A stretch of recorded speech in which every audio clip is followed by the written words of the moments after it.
Hi, guys, welcome to day 3 of the 30 Days Soul Reboot series.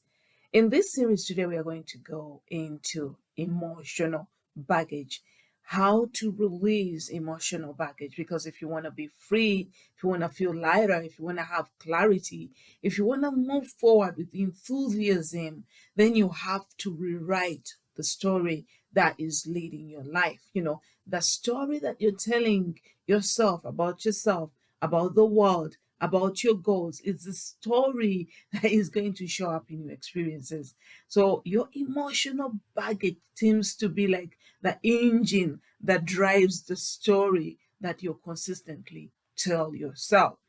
So we're going to do a little bit of work of how to really understand, leave alone let go, but understand emotional baggage. Like, why do you have all this fear? Why do we have all this fear? Why do we have all this doubt? Why do we have all this worry, all this stress? Why do we have all this low self esteem that holds us back from fully expressing ourselves? Why aren't we resilient? Why don't we have the emotional intelligence that we need, or we really need to move forward regardless of obstacles? Why don't we?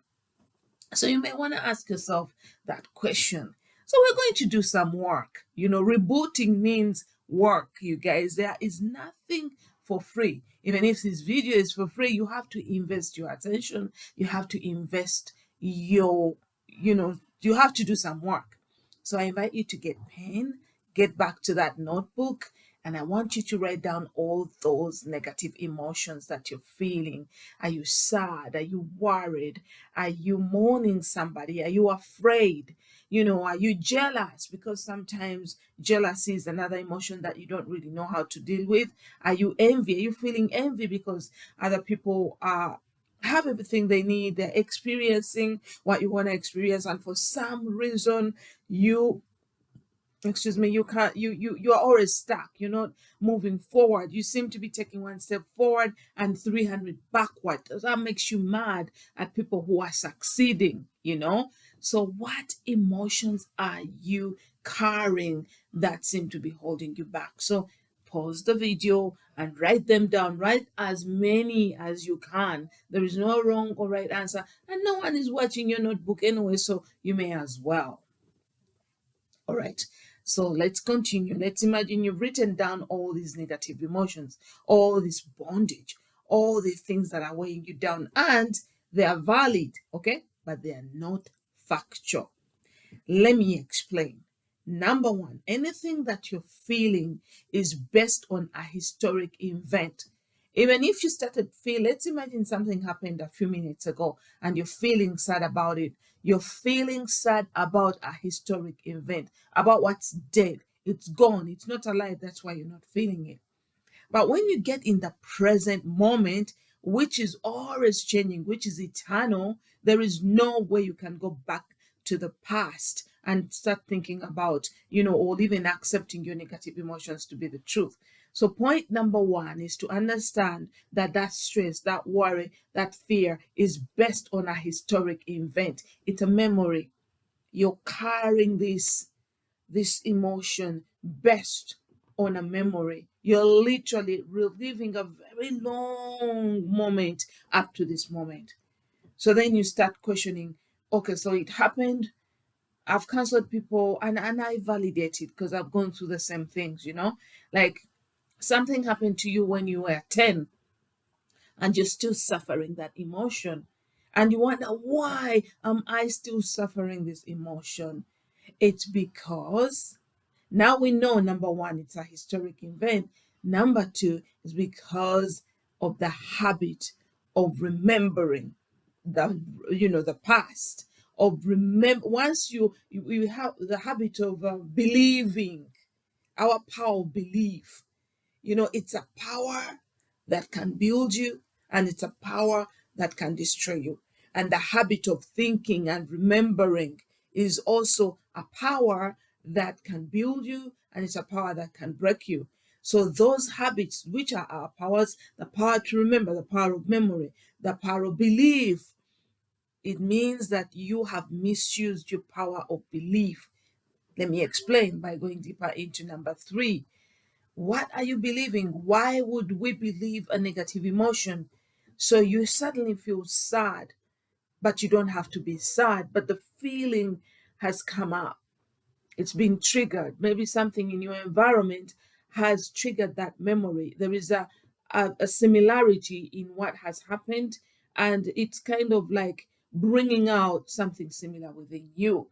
And then, oh, you burst out, you feel sad.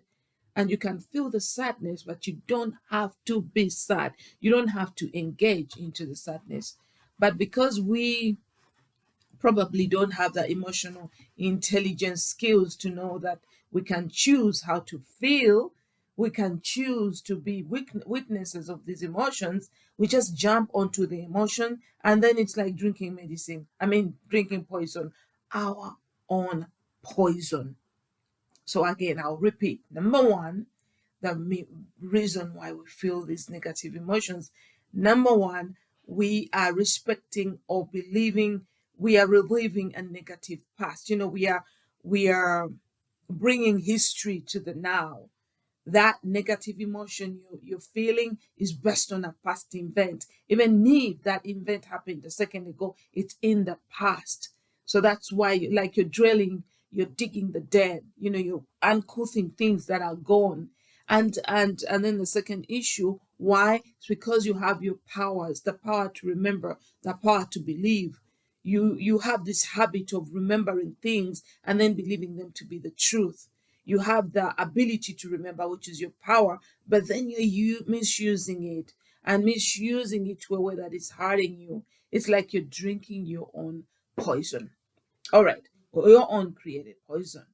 So how do we release negative emotions? Bondage.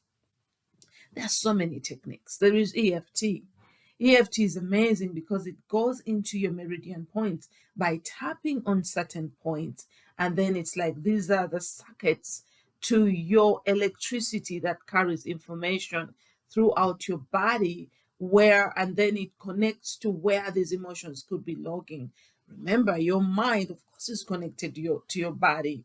Of course, it's connected to your body. So if you're feeling very, very sad, if you felt sad for a very long time, those emotions are going to log in your body as a headache, as a backache, as a chest pain, or any other disease.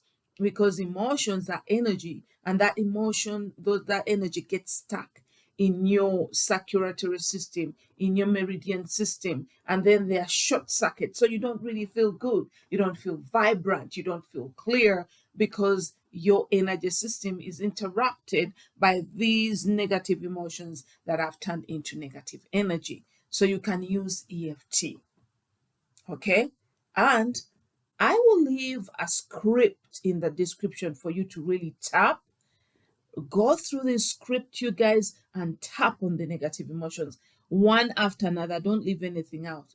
If it's sadness, you say, even though I have all this sadness, I deeply and completely love and accept myself. So you are facing these negative emotions. You're no longer running from them. You're acknowledging them, and you're being grateful that they are showing you where you're sinning, meaning falling off the mark, falling off your seat as the observer of all experiences.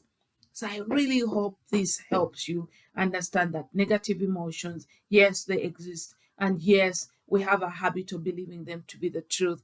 And yes, we have our powers that we have misused. But no, they are not the truth.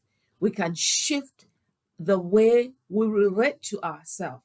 We can shift our inner behavior. We can shift the way we think about what we think. We can start thinking about what you think about.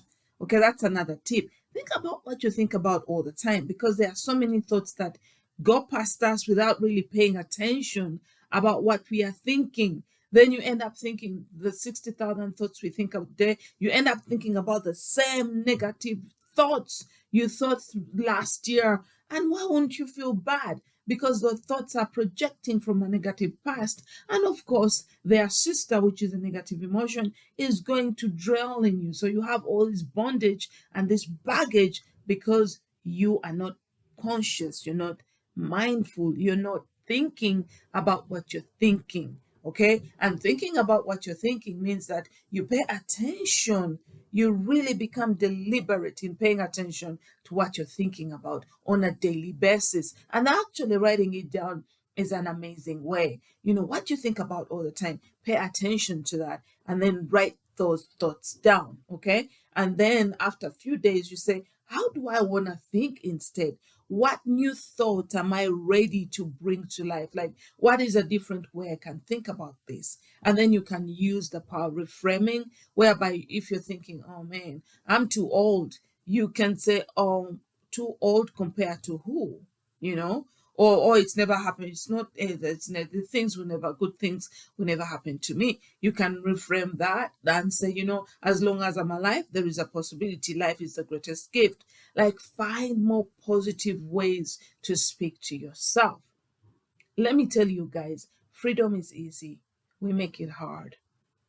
Freedom is easy. We make it hard because we believe that we are indeed imprisoned. We believe that we are imprisoned. And if we unbelieve that and believe that we can be free, we are free. When you change your thoughts, when you change the way you relate to yourself, when you change the way you relate to the world, especially when you change the relationship you have with yourself, and when you change your beliefs, you change your life. Okay, guys? I'm sending you abundant love from my heart to yours. I'm gonna leave the script for you to tap, and I'll see you on day 4 of the 30 Days Soul Reboot series. Until then, bye.